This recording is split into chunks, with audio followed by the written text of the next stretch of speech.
บายผู้ชมกลับเข้ามาพูดคุยกันทอกทางกับแม็กและของ EP นี้แม็กได้ไปเห็นเรื่องที่น่าวาวแล้วก็น่ายินดีต่อกับสาวไทยทางประเทศน้องแม็กได้เห็นข้อความสั้นๆจากเพจ Progressive Thailand ท่านผู้ชมที่ได้โพสต์ข้อความสั้นๆนี้ไว้ว่าจากการจัดอันดับของ Travel บวก Leisure เนาะก็คือในปี2569เกาะสมุยถูกโหวตให้เป็นเกาะที่ดีที่สุดอันดับที่1ของโลกท่านผู้ชมนั่นแหละอันดับที่1ของโลกและก็นอกจากนี้ภูเก็ตยังอยู่ในอันดับที่5ของโลกก็คือ2เกาะของประเทศไทยติดท็อป5ทั้ง2เกาะท่านผู้ชมเป็นเรื่องที่มันน่ายินดีแล้วก็น่ามีสิ่งสุดๆก็ต้องเข้าแสดงความยินดีเนาะต่อกับชาวไทยทั้งประเทศซึ่ง2เกาะของไทยติดท็อป5ทั้ง2แล้วก็ในนั้นเกาะสมุยเป็นอันดับที่1ของโลกท่านผู้ชมแม็กจึงได้เกิดความน่าสนใจเนาะนำไปรีเสิร์ช5ข้อมูลเพื่อนำมาพูดคุยแล้วก็วิเคราะห์กับท่านผู้ชมนี่มันเป็นเรื่องที่บ่เป็นเรื่องน้อยๆเนาะกับ2เกาะที่ติดท็อป5เป็นเกาะที่สุดในโลกในปี2569ก็เหมือนทำมาทำความเข้าใจกันให้ชัดเจนเนาะว่านี่มันเป็นรางวัลยังก็คือ Travel บวก Research สมัครข้อเอิ้นว่า T บวก L ก็แล้วกัน World Best Award 2026ท่านผู้ชมเกาะสมุยอันดับที่1ด้วยคะแนน 95.64% จาก100คะแนน2ก็คือมัลดีฟผู้ชมมัลดีฟ 95.38% 3ก็เป็นกาลาปากอส 94.99% 4ก็คือบาหลีของอินโดนีเซียเนาะบ่ไกลแล้วก็5ก็เป็นภูเก็ตท่านผู้ชมดังนั้นหมายความว่าอันดับที่1ก็คือสมุยแล้วก็5ก็คือภูเก็ตเนาะนี่คือสิ่งที่น่าปลาปลื้มใจ2เกาะของไทยติดท็อป5เหนือกว่ามัลดีฟเนาะของประเทศมัลดีฟมันบอกกาลาปากอสหรือว่าบาหลีของอินโดนีเซียที่เป็นเพื่อนบ้านใกล้ชิดกันผู้ชมซึ่งการจัดอันดับในครั้งนี้ก็เป็นการโหวตของผู้อ่านเนาะก็คือ T บวก L ก็เป็นแพลตฟอร์มท่านผู้ชมโดยการสำรวจปี2026ได้มีผู้รวมโหวตกว่า 270,000 คนท่านผู้ชมและก็มีคะแนนโหวตรวมกว่า 661,000 คนโหวตทั่วรายหมวดหมู่เนาะก็จะอันดับมาเป็นประมาณนี้เลยยกให้สมุยเป็นอันดับที่1จากผู้ที่เดินทางมาสัมผัสจริงๆต่อมาก็คือสิ่งที่มันสุดยอดจริงๆเนาะบ่ได้เป็นเพียงแต่สมุยที่เป็นเบอร์1ของโลกซึ่งที่จริงมันก็สุดๆเนาะกับการที่เป็นเบอร์1ของโลกแต่ว่าสิ่งที่มันน่าตกใจน่าว้าวหรือว่า Amazing นะท่านผู้ชมก็คือไทยติดถึง2เกาะเนาะซึ่งการที่จะติดเกาะได้เกาะหนึ่งมันก็ยากอยู่แล้วอันนี้ก็คือติดถึง2เกาะเป็นอันดับ1และอันดับ5ของโลกท่านผู้ชม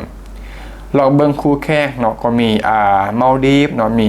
กาลาปากอสของเอกวาดอร์มีบาหลีของอินโดนีเซียแล้วก็ภูเก็ตของไทยรวมถึงเกาะสมุยของไทยท่านผู้ชมนี่แหละก็คือมัน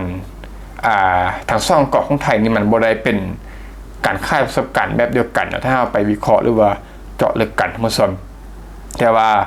จุดแข็งไทยก็คือมันหลากหลายเช่นมาบอกถึงสมุยเนาะสมุยก็คือค่ายความสงบมันบอกบวกกับเวลเนสพวกบำบัดพวกสุขภาพต่างๆและลักชัวรี่ก็คือเน้นความลู่ล่าเนาะก็คือทีบวก L อธิบายผ่านจุดนี้ว่าสมุยนั้นโดดเด่นหลายด้านเนาะเช่นว่าธรรมชาติและป่าฝนมีน้ำตกสายหาดร้านอาหารตอนนี้ก็ยังมีเวลเนสหรือว่าพวกเซลล์แคร์ท่านผู้ชมที่พักอันดับสูงก็คือพวกลักชัวรี่รวมถึงวัฒนธรรมและผู้คนที่เป็นมิตรนี่คือจุดเด่นเนาะที่ได้อธิบายผ่าน T บวก L ท่านผู้ชมโดยผู้ใช้งานเนาะหรือว่าผู้โหวตผู้ให้คะแนนผู้ที่ได้มารีวิวตัวจริงได้ระบุผ่าน T บวก L ว่าเกาะสมุยนั้นกำลังเติบโตกลายเป็นจุดหมายด้านเวลเนสท่านผู้ชมและก็ผู้อ่านนั้นยังชื่นชอบทางความหลากหลายของกิจกรรมในเกาะสมุยเนาะร้านอาหารและบรรยากาศที่เป็นมิตรของคนบนเกาะนี่คือสิ่งที่สำคัญท่านผู้ชมว่าง่ายก็คือ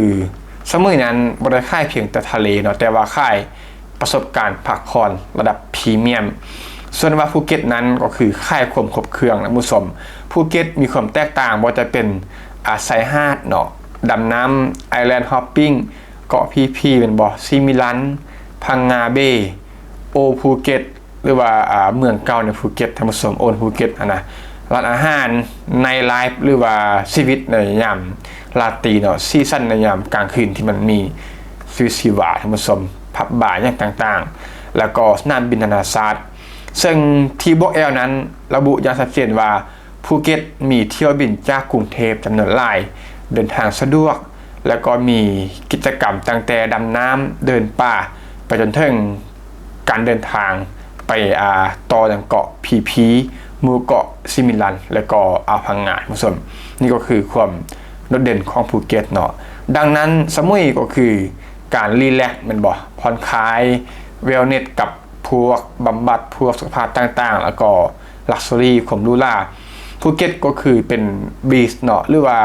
พวกเกาะท่านผู้ชมแอดเวนเจอร์หรือว่าพวกไส้ลุยมันบอกการผจญภัยแล้วก็เอนเตอร์เทนเมนต์ก็คือการบันเทิงชีวิตในยามลาตีต่างๆก็คือได้บอกเอาไว้ในแพลตฟอร์มว่าเป็นชีวิตในแบบในไลฟ์เนาะก็คือชีวิตในยามกลางคืนที่มันมีชีวาก็คือสถานที่บันเทิงต่างๆก็คือความบันเทิงนะท่านผู้ชมแล้วก็connectivity ก็คือพวกการเชื่อมต่อได้บอกถึงเรื่องของการเดินทางที่สะดวกสบายก็คือเรื่องของสนามบินต่างๆท่านผู้ชมซึ่งแม่คิดว่าเรื่องนี้เนาะการที่สมุยติดท็อป1ของโลกแล้วก็ภูเก็ตติดท็อป5ของโลกเป็นเกาะที่ดีที่สุดนะแม่คิดว่ามันเป็นสิ่งที่สำคัญต่อกับประเทศไทยแล้วก็การท่องเที่ยวของไทยล่ะท่านผู้ชมเพราะประเทศไทยนั้นกำลังแข่งขันกับบาหลีเนาะมาลดีฟฟิลิปปินส์มาเลเซียหรือว่าเวียดนาม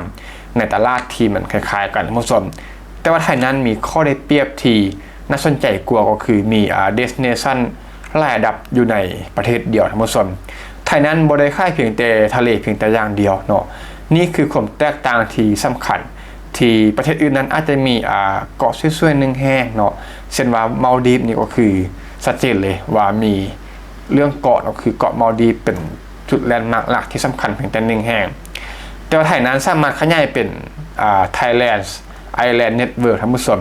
เช่นจากภูเก็ตไปพีบ่ไปพังงากระบี่สมุยพังงานแล้วก็เกาะเต่าเนาะนักท่องเที่ยวนั้นสามารถอยู่ไทยได้หลายวันว่าจะเป็นตั้งแต่7วันถึง14วันหรือว่า1ถึง2สัปดาห์ท่านผู้ชมแล้วก็เที่ยวได้หลาย destination ก็คือไปเรื่อยๆท่านผู้ชมนี่คือโอกาสให้นักท่องเที่ยวนั้นพักผ่อนอยู่ไทยได้หลายขึ้นก็คืออยู่ได้ยาวขึ้นแล้วก็ spending per trip นั้นมันสูงขึ้นเมื่อมีการพักผ่อนหรือว่าเที่ยวไทยเดินขึ้นมันบอกการใช้จ่ายก็ต้องคนก็เพิ่มขึ้นท่านผู้ชมและสุดท้ายก็คือผลต่อกับเศรษฐกิจเนาะนี่บ่ได้เป็นเพียงแต่การจัดอันดับแบบอุปโลกขึ้นมาเองแล้วก็คนอาจจะมาเพิ่มขึ้นท่านผู้ชมแต่ว่าจะเกิดดีมานด์ใหม่เนาะโรงแรมแล้วก็การลงทุนจะเพิ่มขึ้นร้านอาหารเพิ่มขึ้นสายการบินเพิ่มเที่ยวบินบริษัททัวร์เพิ่มธุรกิจเวลเนสเพิ่มแล้วก็สร้างมาทรัพย์และhospitality ก็เพิ่มขึ้นการจ้างงานก็เพิ่มขึ้นเนาะนี่คือ tourism multiplier effect หรือว่าผลกระทบเนาะจากการท่องเที่ยวแบบทวีคูณมุสนก็คือมันสัดเป็นวงกว้างไปเลยเนาะว่าจะเป็นธุรกิจต่างๆมันก็จะขยายตัวหรือว่ามันเพิ่มขึ้นไปตามกันให้มีการจ้างงานคนในท้องถิ่นที่เพิ่มขึ้นนั่นเองท่านผู้ชมก็ประมาณนี้ท่านผู้ชมในเรื่องของ EP นี้สุดท้ายนี้ก็ต้องข้อแสดงความยินดีต่อกับเกาะของไทยเนาะที่ติดเป็นอันดับ1ของโลกก็คือเกาะสมุยแล้วก็